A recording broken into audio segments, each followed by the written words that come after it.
I never imagined that sorrow could pave the way for deceit. But I was wrong.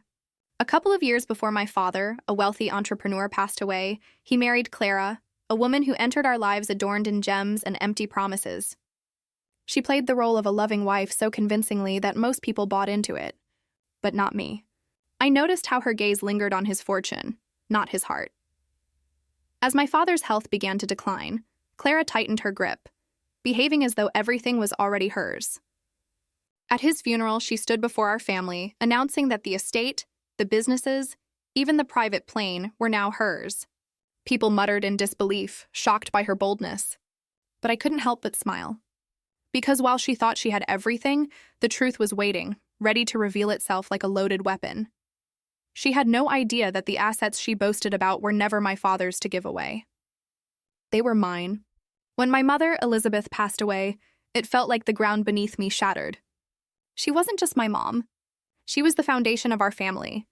My father, Jonathan, had always been a commanding figure, a man who built empires and dominated boardrooms. But after her death, he was a shadow of the man he once was. His sharp suits hung loose on him, his eyes empty, his voice weary. I remember walking into his study one evening, the once bustling room now eerily quiet, and finding him alone at his desk staring at a photo of her. "Dad," I whispered, "you need to eat something." He didn't even look up. "What's the point, Ariana? She's gone. Everything else feels hollow." I wanted to shake him, to remind him that he still had me, that the empire he'd built wasn't lost with her. But I knew that grief had a way of consuming people completely, so I took charge. At 24, I began carrying burdens that weren't mine to bear yet, negotiating contracts, attending executive meetings, keeping the estate from falling apart under the weight of his sorrow. People underestimated me, but I refused to let my mother's legacy fade away. Then Clara came into the picture. It started at a charity ball. Dad had only agreed to go because I begged him to leave the house. Clara arrived looking like she'd rehearsed for the part. Elegant dress, practiced smile, an aura of sympathy that seemed to captivate my father immediately. She touched his arm when she spoke, leaned in just a bit too close, laughed just a little too sweetly. I narrowed my eyes from across the table. There was something off about her performance. It wasn't the way she looked at Dad. It was the way she looked at the estate through the window, the way her eyes lit up when she overheard people discussing his fortune. But Dad seemed lighter with her, and part of me longed for that for him. So I told myself, maybe I'm just being protective. Maybe she really does care. But deep down, a voice whispered, "Ariana, this isn't love. This is a strategy." Within months, she was always around. She brought him meals, convinced him to take short walks, filled the house with her perfume and her laughter. For a man shattered by grief, it must have felt like salvation. For me, it felt like a stranger was playing a game on a board I was supposed to protect. One night, I confronted him in the library. "Dad, are you sure about her?" I asked, my voice sharper than I intended. He sighed, leaning back in his chair. "Clara makes me feel alive again. You should be happy for me." I wanted to say more, but I held back. "I want you to be happy," I replied, "but happiness and safety aren't always the same thing." He gave me a tired smile. "You sound just like your mother." I left the room with a heavy heart because if I sounded like her, then I knew exactly what she would have said. Clara is dangerous. The estate had always been more than just a building to me. It was my mother's dream. She had designed the gardens, chosen every chandelier, and even picked the Italian tiles in the foyer. After she passed, I made sure the property deed was transferred into my name, not because I didn't trust my father, but because I wanted to protect the one place where her spirit still lingered. So, imagine my fury when Clara started treating it like her personal palace. At first, it was small things, new vases, curtains I hadn't approved, a few of her dresses hanging in the master bedroom closet. Fine, I told myself, my father deserved companionship. But soon her perfume soaked into the hallways. Her shoes lined the entryway and her jewelry cluttered the bathroom counters.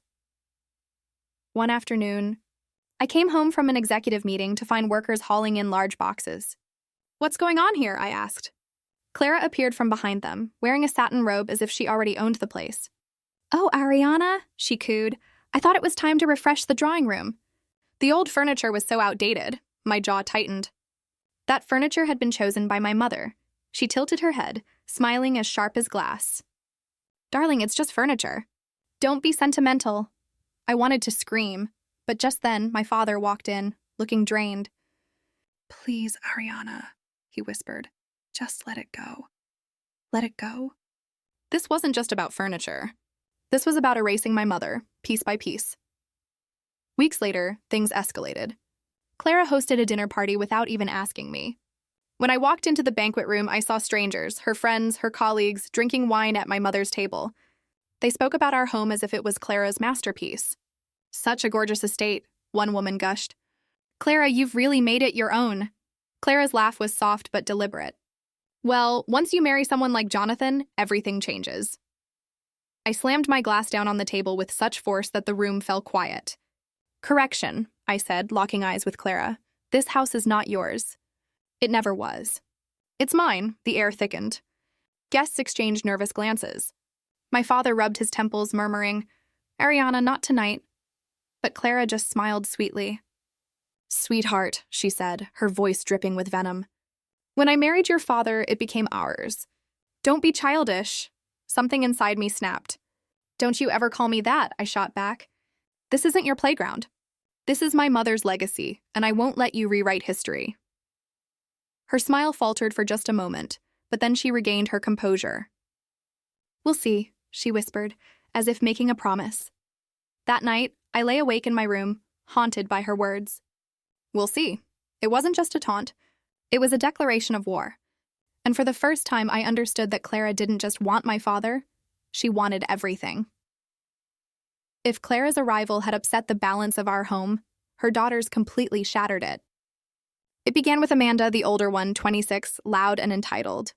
One evening, I pulled into the driveway and saw a moving truck parked outside the estate. Men were hauling in suitcases and boxes as if they were invading our territory. I stepped out of my car, heels clicking against the stone path.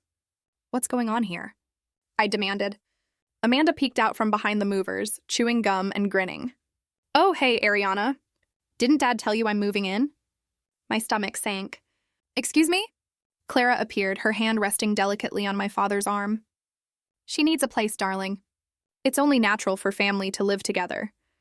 I looked at my father, desperate for him to say something, but he just looked worn out, defeated.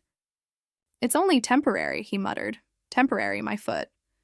Within days, Amanda had turned one of the guest wings into her personal suite, complete with a walk-in closet full of designer clothes she hadn't paid for. She threw parties, blasting music until dawn, and her friends paraded through the halls like they owned the place. Then came Chloe, the younger one. At 22, she was the picture of carefree arrogance. She didn't ask to borrow things, she just took them. One morning, I went outside to find my Lamborghini missing from the garage. Hours later, Chloe strolled in, sunglasses on, tossing the keys onto the marble counter. "Don't worry," she said casually. "I filled up the tank. How?" I clenched my fists. "That car is worth more than your entire future, Chloe. Touch it again without asking, and I'll change the locks." She laughed, flipping her hair. "Relax, Ariana. You've got so many toys. You won't miss one." The audacity left me shaking. It wasn't just the car. They took over the pool, redecorated the cinema room, and claimed the kitchen like I was a guest in my own home. They left clothes scattered across antique chairs, shoes on priceless rugs. One night, I confronted Clara directly. "This has gone too far," I told her. "Your daughters are not children. They're adults freeloading off a house that doesn't belong to them." Clara sipped her wine slowly, never breaking eye contact. "They're family now, Ariana. And family takes care of each other," I snapped. "Family doesn't take without giving. Family doesn't trample over what isn't theirs." Her smile turned into a sneer. "Maybe you should learn to share. It's not all about you anymore." That line echoed in my mind long after I stormed off. Not all about me. The deed was in my name. The estate existed because of my mother. And yet, day by day, I felt myself being pushed further into the shadows, while Clara and her daughters acted like royalty. It was no longer just Clara I had to fight against. It was the full invasion of her clan. If I didn't draw the line soon, I knew they'd erase me completely. Through all the chaos, there was one constant in my life. Max. He was a golden retriever my mother Elizabeth had raised from a puppy. When she died, Max became more than a dog. He was a piece of her still walking the earth. His soft brown eyes reminded me of evenings spent together as a family. His gentle presence grounded me when the house felt colder without her laughter. But Clara and her daughters couldn't stand him. One evening, I returned home to hear raised voices in the living room. Max was cowering in the corner, his ears pinned back. Amanda was standing with her arms crossed, glaring at him. "This dog makes me uncomfortable," she announced.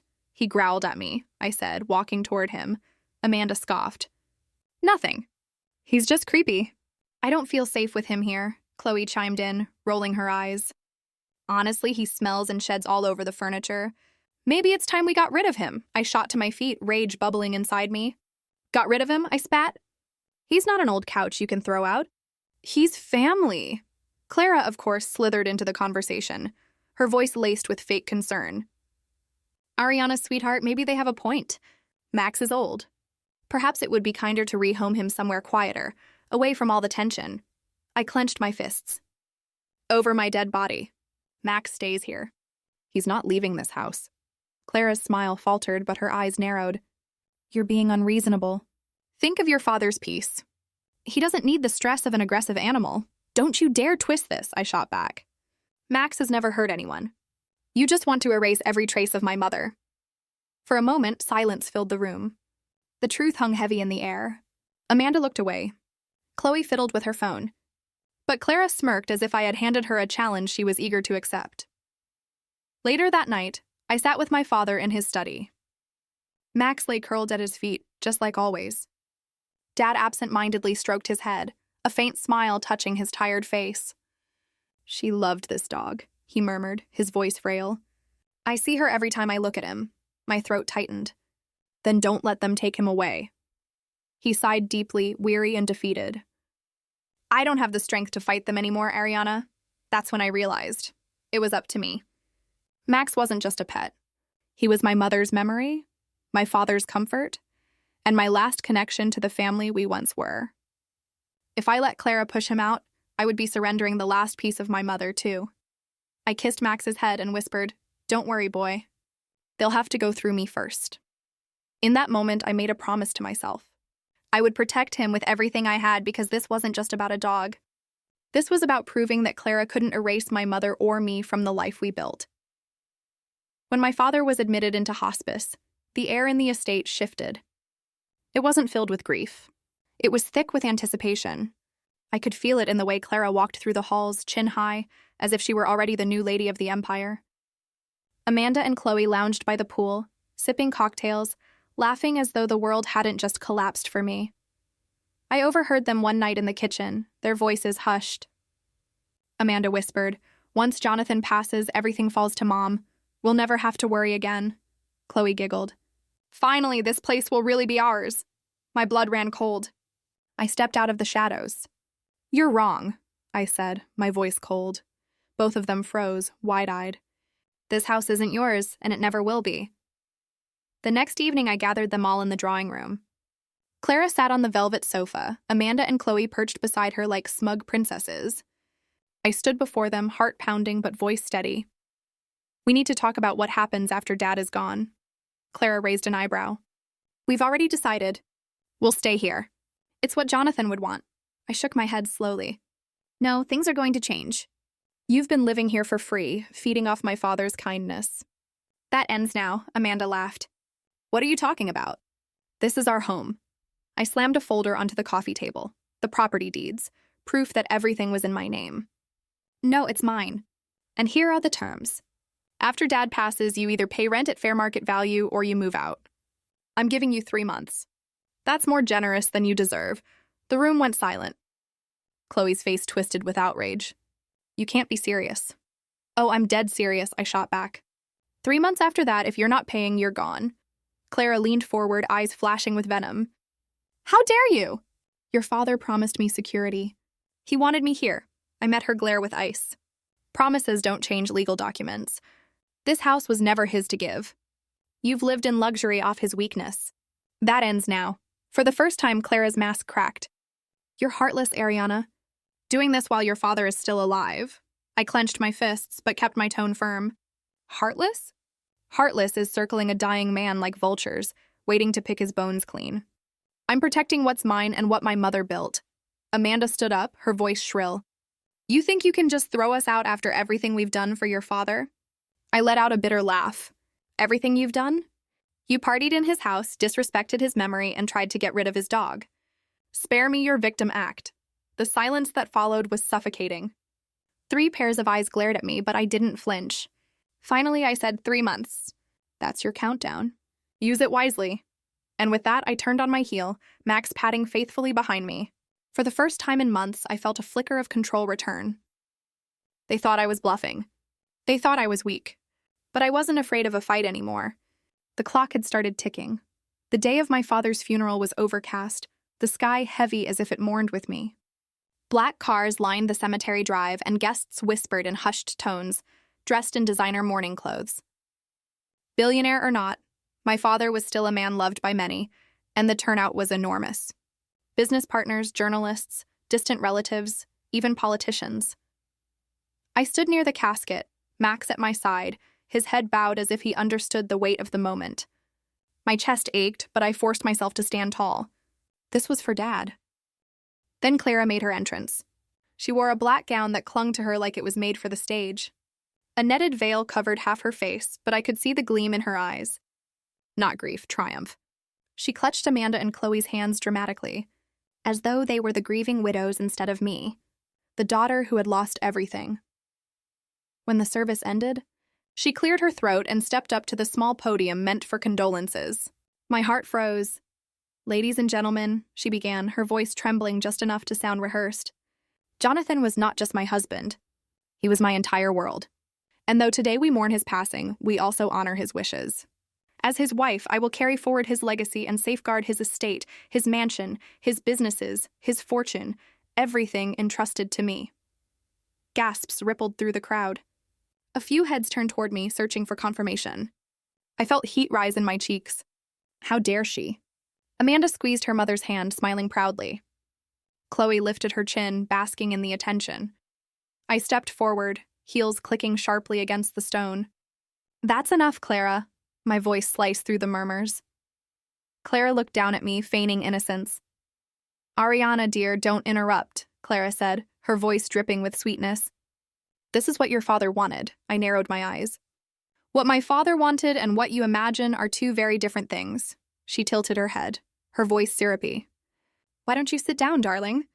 This doesn't concern you. I took a deep breath, forcing a cold smile. Doesn't concern me? You just laid claim to assets that were never Dad's to give.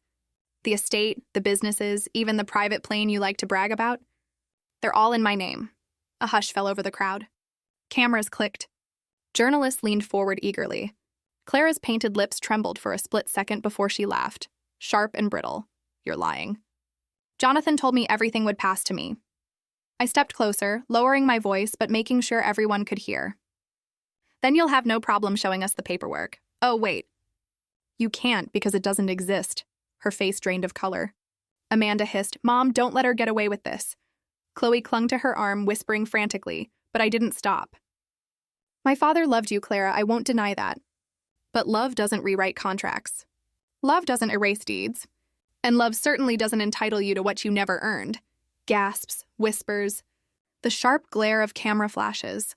All of it swirled together as Clara's carefully crafted image began to crumble in front of everyone. I leaned in close enough for only her to hear. Enjoy your moment, Clara, because soon the world will know the truth. And you'll have nothing. Her jaw clenched, eyes blazing with fury. But she said nothing. As I walked away from the podium, Max padded beside me, tail wagging slightly. For the first time since Dad's death, I felt stronger. Clara thought she had already won, but the real battle hadn't even begun. The funeral was only the beginning. Within 2 weeks, Clara struck back. A thick envelope arrived at my office, summons papers. She was suing me, claiming she was the rightful heir to my father's estate.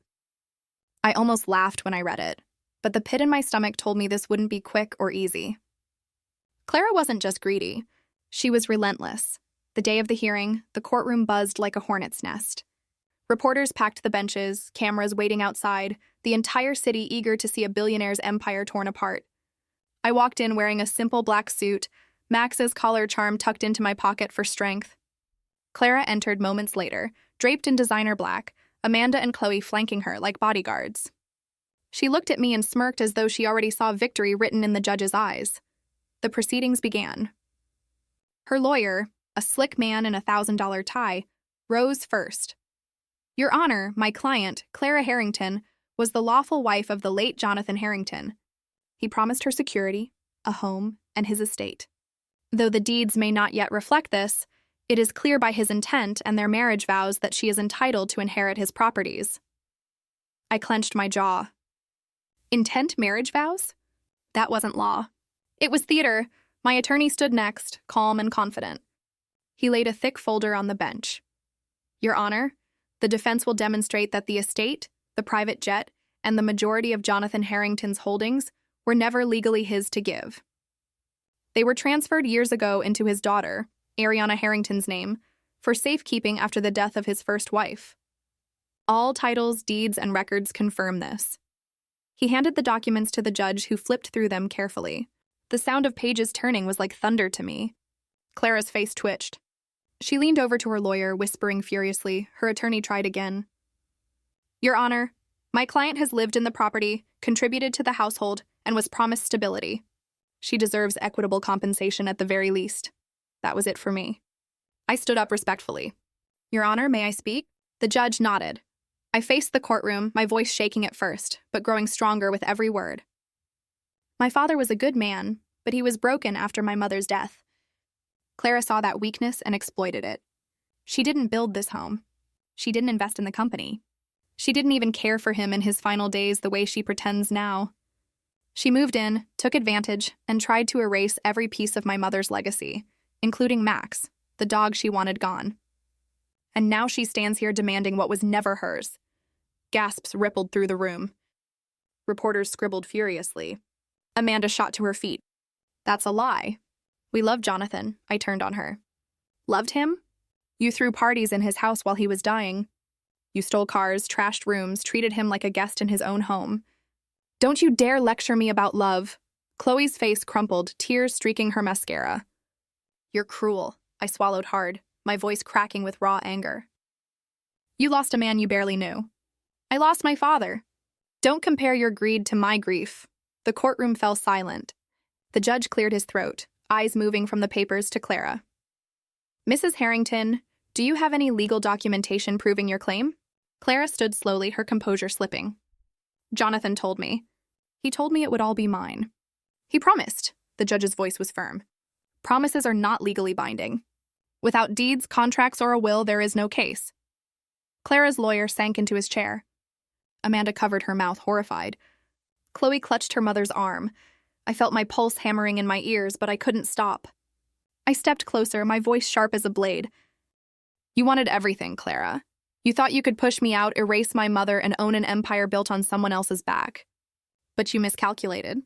Because while I schemed and I protected. Every property, every share, every asset they wanted. Too bad. They were mine all along. Clara's face twisted, her lips trembling. You ungrateful brat. I was the only one who cared for your father at the end, I snapped. Cared? You turned his last months into a battlefield? You tried to rip away the only comfort he had left. His dog, his memories. If that's your definition of care, then God help anyone who loves you. The judge slammed his gavel. Order. This court rules in favor of the defense. All claims made by Mrs. Harrington are denied. The estate legally belongs to Miss Ariana Harrington. For a moment, the world went still. Then the room erupted. Reporters shouted questions, cameras flashing like lightning. Clara swayed on her feet, her veil slipping, lipstick smeared as tears streaked her cheeks. Amanda cursed under her breath. Chloe clung to her, sobbing. I stood tall, breathing hard but victorious. As Clara stormed out, I called after her, my voice cutting through the chaos. Enjoy your headlines, Clara, because tomorrow they'll all say the same thing. You lost. And for the first time in years, I felt like my mother was standing beside me, smiling through the storm. When the verdict was handed down, the war was over. In the days that followed, the estate grew quieter. No more Amanda's blaring music. No more Chloe's heels clattering down the hallways. No more Clara's perfume clinging to every room. The silence felt strange at first, like standing in the wreckage after a storm. But slowly it began to feel like peace. 2 weeks later, moving trucks arrived at dawn. I watched from the balcony as Clara and her daughters packed their designer luggage, their faces pale, hollowed by humiliation. Reporters swarmed the gates, shouting questions that Clara ignored, hiding behind oversized sunglasses. Amanda muttered curses under her breath. Chloe wiped away tears. None of them dared look up at me. Max sat at my side, tail thumping against the marble. I scratched behind his ears. "We did it, boy. We got our home back." He leaned into me, warm and steady, just like he had been through every fight. That evening, I walked through the estate room by room. The furniture my mother had picked still stood. The chandeliers she adored still sparkled. For the first time since her death, the house felt like hers again, like ours. I lit one of her favorite candles in the library, the vanilla scent filling the air, and whispered into the empty room, "It's safe now. Mom, I kept my promise." Standing on the balcony as the sun dipped behind the horizon, I felt lighter than I had in years. They had tried to erase me, to strip away everything my family had built, but they failed. The truth had always been mine, and now so was the peace. That was my story. And even now, a part of me is still living in that moment. If you've ever been through something like this, or even if you haven't, I'd love to hear your thoughts. Drop a comment below and tell me what you would have done. And if this story meant something to you, go ahead and subscribe. You never know. The next story might change how you see the world.